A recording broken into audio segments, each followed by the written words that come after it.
Good morning students.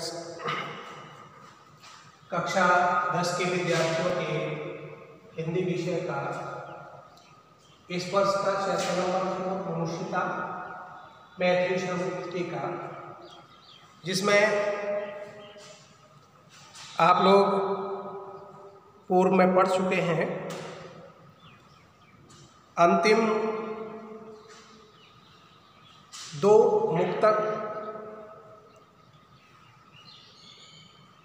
मनुष्य मात्र बंधु है यही बड़ा विवेक है, पुराण पुरुष स्वयं भू पिता प्रसिद्ध एक है, फलानुसार कर्म के अवश्य बाह्य भेद हैं, परंतु अंतरैक्य में प्रमाण भूत वेद हैं। अनर्थ है कि बंधु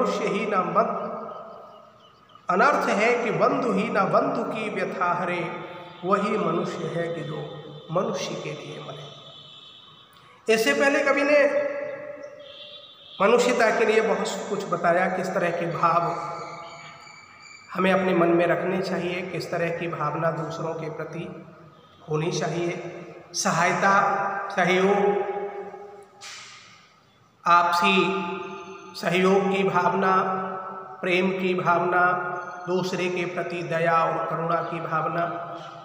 ये भावनाएं यदि हमारे मन में हैं तो हम अपने आप को मनुष्यता से युक्त कह सकते हैं, मान सकते हैं। और वही कवि कहना चाहते हैं, मनुष्य मात्र बंधु है यही बड़ा विवेक है। सबसे बड़ा ज्ञान क्या है? इस ज्ञान की खोज में हम चारों तरफ घूमते हैं। वो ज्ञान है क्या? वो ज्ञान है कि हम सभी के साथ समभाव रखें। संस्कृत में श्लोक है, कहा गया कि हमें सभी के साथ समानता का भाव रखना चाहिए। आत्मवत् सर्वभूतेषु, जो अपने अनुसार या अपने जैसा समस्त प्राणियों को मानता है, वही वास्तविकता में ज्ञानी है। आत्मवत् सर्वभूतेषु यः पश्यति स पंडिता, मात्रवत परदारेषु परद्रव्येषु मोष्ठवत, आत्मवत सर्वभूतेषु यह पश्यति स पंडिता, जो समस्त संसार के प्राणियों को अपने जैसा मानता है, वही पंडित है, वही ज्ञानी है। और यहाँ कवि ने भी वही भाव प्रकट किया, यही बड़ा विवेक है। सबसे बड़ा विवेक क्या है, ज्ञान क्या है? मनुष्य मात्र बंधु है, कि हम सभी आपस में भाई हैं। सभी के साथ हमारे मन में एक जैसा भाव हो, अपने जैसा भाव हो। पुराण पुरुष स्वयं भू पिता प्रसिद्ध, एक ही ईश्वर की संतान है हम सब। स्वयंभू जो स्वयं जन्म लेने वाला है, अर्थात ईश्वर जो पुराण पुरुष है, पुराणों ने हमें जिसके बारे में बताया, जो संसार में जिसकी सभी पूजा करते हैं, अर्चना करते हैं, वो हम सभी का पिता एक है, अर्थात उसी ने हम सबको बनाया। हम सब उसी की संतानें हैं। फलानुसार कर्म के अवश्य बाह्य भेद है। जब तर्क यह उत्पन्न होता है कि यदि ऐसा है तो फिर भेद क्यों है? कोई छोटा है, कोई बड़ा है, कोई धनी है, कोई निर्धन है, कोई ज्ञानी है, कोई मूर्ख है। ये सब अंतर क्यों, जब एक ही पिता की सभी संतानें हैं? उसके लिए कवि ने कहा, फलानुसार कर्म के फल के अनुसार ये भेद उत्पन्न हुए हैं। कर्म के अनुसार व्यक्ति को प्रतिफल प्राप्त होता है। व्यक्ति जिस तरह के कार्य करता है, उन कार्यों के अनुसार ही उसको फल मिलता है। तुलसीदास जी ने रामचरितमानस में लिखा, कर्म प्रधान विश्व रचि राखा, को करे तर्क बढ़ावा शाखा। ये संसार क्या है? कर्म प्रधान है। व्यक्ति को कर्म करने का अधिकार प्राप्त है, और वो अधिकार केवल क्योंकि मनुष्य योनि को कर्म योनि कहा गया। ये मनुष्य के ऊपर निर्भर करता है, वो चाहे अच्छे कार्य करे या बुरे कार्य करे, चाहे दूसरों को पीड़ा पहुंचा दे, चाहे तो दूसरों की पीड़ा को दूर करने का प्रयास करे। ये उसके ऊपर निर्भर करता है कि वो किस तरह के कार्य करता है और उसके किए गए कार्यों का ही प्रतिफल उसको मिलता है। परंतु अंतरैक्य में प्रमाणभूत वेद है। लेकिन कवि ने कहा कर्म के फलानुसार सभी अलग अलग दिखाई देते हैं, लेकिन अंतरैक्य, अंतर में हृदय में एक ही है, वो ईश्वर। वेदों ने भी यही प्रमाण दिया। समस्त प्राणियों के हृदय में वो आत्मा जो उस परमात्मा का अंश है, वो परमात्मा उस आत्मा रूपी अंश के रूप में सभी के हृदयों में निवास करता है। इसलिए सभी का अंतर एक है, अर्थात उसके हृदय में वही एक आत्मा निवास करती है। अनर्थ है कि बंधु ही न बंधु की व्यथा। एक ही ईश्वर की संतानें, वही ईश्वर समस्त प्राणियों के हृदय में आत्मा के रूप में विराजमान। और फिर भी यदि हम एक दूसरे की व्यथा को दूर करने की कोशिश नहीं करते, एक दूसरे के दुखों को दूर करने की कोशिश नहीं करते, बंधु ही न बंधु की। जब दोनों समान हैं तो बंधुता की भावना होनी चाहिए, भाईचारे की भावना होनी चाहिए। और फिर हमारे यहाँ तो हमारी संस्कृति रही वसुधैव कुटुंबकम। हम तो समस्त संसार के प्राणियों को एक ही परिवार का मानने वाले हैं। अनर्थ है कि बंधु ही न बंधु की कथा। और फिर भी यदि एक मनुष्य दूसरे मनुष्य के दुख को दूर करने की कोशिश नहीं करता या उसको दुख देने की कोशिश करता है, तो इससे बड़ा अनर्थ और कुछ नहीं हो सकता। वही मनुष्य है कि जो मनुष्य के लिए मरे। वास्तविकता में मनुष्य तो वही है जो मनुष्यता से युक्त है, जो दूसरों के हित के लिए कार्य करता है, जो परोपकार की भावना अपने हृदय में रखता है और सदैव ये प्रयास रखता है कि उसके किए गए कार्य के द्वारा कभी किसी को कोई कष्ट न हो। चलो अभीष्ट मार्ग में सहर्ष खेलते हुए, विपत्ति विघ्न जो पढ़े उन्हें ढकेलते हुए, घटे न हेल मेल हाँ बढ़े न भिन्नता कभी, अतर्क एक पंथ के सतर्क पंथ हों सभी, तभी समर्थ भाव है कि तारता हुआ करे, वही मनुष्य है कि जो मनुष्य के लिए करे। कवि ने कहा चलो अभीष्ट मार्ग में सहर्ष खेलते हुए, जो हमारा अभीष्ट है, जो हमारा लक्ष्य है, जो हमारा उद्देश्य है, उस लक्ष्य उस उद्देश्य की प्राप्ति के लिए हमें हर्षपूर्वक आनंदपूर्वक निरंतर आगे बढ़ना चाहिए। और वो लक्ष्य वो उद्देश्य क्या है? लक्ष्य वो उद्देश्य है मानव रूप में जन्म लेने के बाद परमात्मा की प्राप्ति, परमात्मा के संदेश को, उसकी प्रेम की भावना को, परोपकार की भावना को और विकसित करना, आगे बढ़ाना।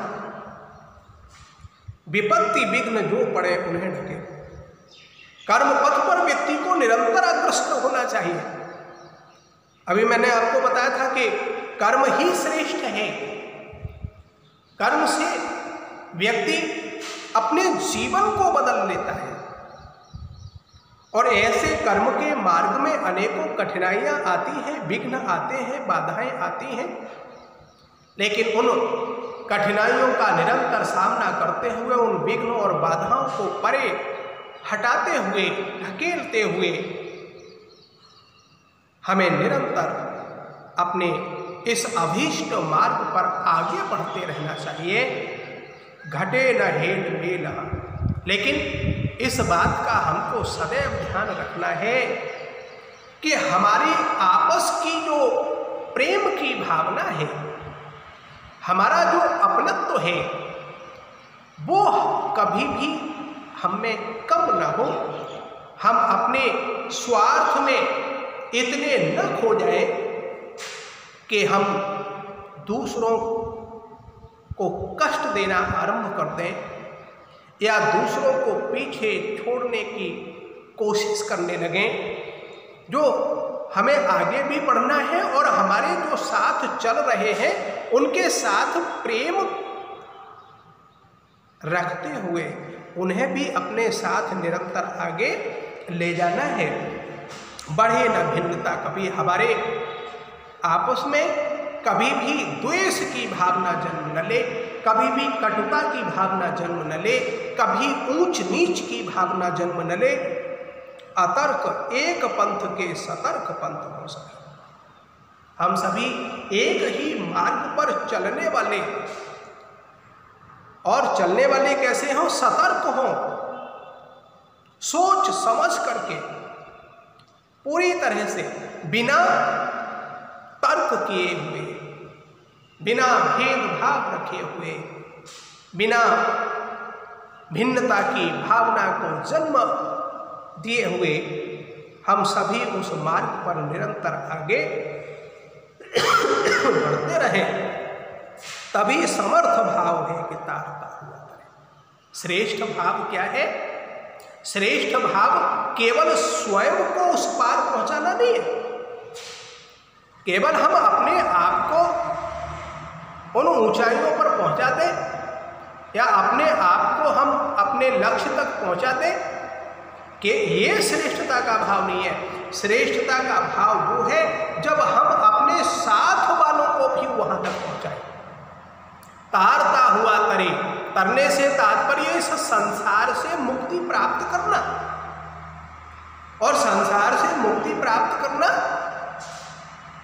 दूसरों को साथ में लिए हुए, दूसरों को साथ में लेकर के हम जब उस मार्ग पर आगे बढ़ें, मुक्ति के मार्ग पर आगे बढ़ें या अपने लक्ष्य की प्राप्ति के मार्ग पर आगे बढ़ें, तो हमारे साथ साथ उन लोगों को भी उनका लक्ष्य प्राप्त होना चाहिए।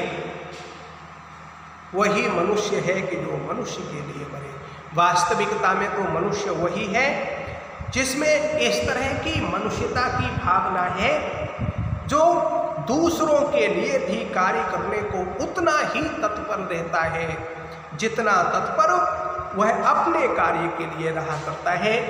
और इसीलिए कवि ने विभिन्न, चाहे वो दधीचि का उदाहरण हो, कर्ण का उदाहरण हो या अन्य राजाओं के उदाहरण हो, जिन्होंने अपने धर्म के लिए, अपने व्रत के लिए अपना सब कुछ दान में दे दिया, लेकिन उस व्रत को नहीं तोड़ा। यहाँ तक कि भगवान बुद्ध के का यहाँ वर्णन किया। भगवान बुद्ध जिनका विरोध किया गया और उस विरोध को भी उन्होंने अपनी दया के प्रवाह में बहा दिया। इतनी दया की भावना, इतनी विनम्रता, दूसरों को अपने में समेट लेने की भावना, दूसरे को अपने में समाहित कर लेने की भावना,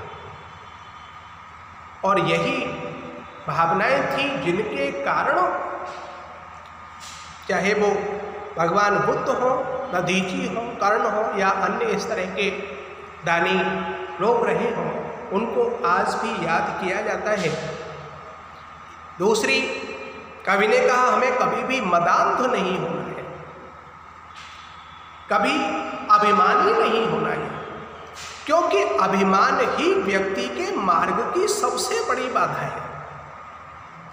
व्यक्ति के मन में जब थोड़ा सा भी अभिमान जन्म ले लेता है, और जब अभिमान जन्म लेता है तो उसमें मैं की भावना जन्म ले लेती है। और कबीर ने कहा था, जब मैं था तब हरि नहीं, अब हरे हैं मैं ना है, सब अंधियारा मिट गया जब दीपक देख क्या मारे। मैं क्या है? अहंकार का प्रतीक है। और जब मैं की भावना जन्म ले लेती है तो फिर व्यक्ति की सहायता वो ईश्वर भी नहीं करता। क्यों नहीं करता? क्योंकि व्यक्ति स्वयं अपने आप को ही श्रेष्ठ मानने लगता है। और विनम्रता का भाव ये है कि मैं तो कुछ हूँ ही नहीं, मैं तो नगण्य हूँ। और जब दूसरे में सब कुछ देखता है व्यक्ति, तब उसके अंदर उस परोपकार की भावना का विकास होता है। इसलिए कवि ने कहा हमें अपने मार्ग पर निरंतर आगे बढ़ना है, चाहे कितनी ही कठिनाइयाँ हों, परेशानियाँ हों, लेकिन साथ में मिलजुल करके आगे बढ़ना है। कभी भी दूसरे को छोड़ करके नहीं जाना, कभी वितर्क नहीं करने हैं, कुतर्क नहीं करने हैं। पूरी तरह से सतर्क होकर के हम अपने मार्ग पर सभी एक साथ आगे बढ़ते रहें और दूसरों को भी उनके लक्ष्य की प्राप्ति हो, ऐसा भाव हमारे मन में हो। जब इस तरह का भाव हमारे मन में होगा तब कवि के अनुसार हम अपने आप को मनुष्य कहलाने योग्य होंगे और तभी हमें ये अपने आप में विचार रखना चाहिए कि हमारे अंदर मनुष्यता की भावना है। ठीक है, धन्यवाद।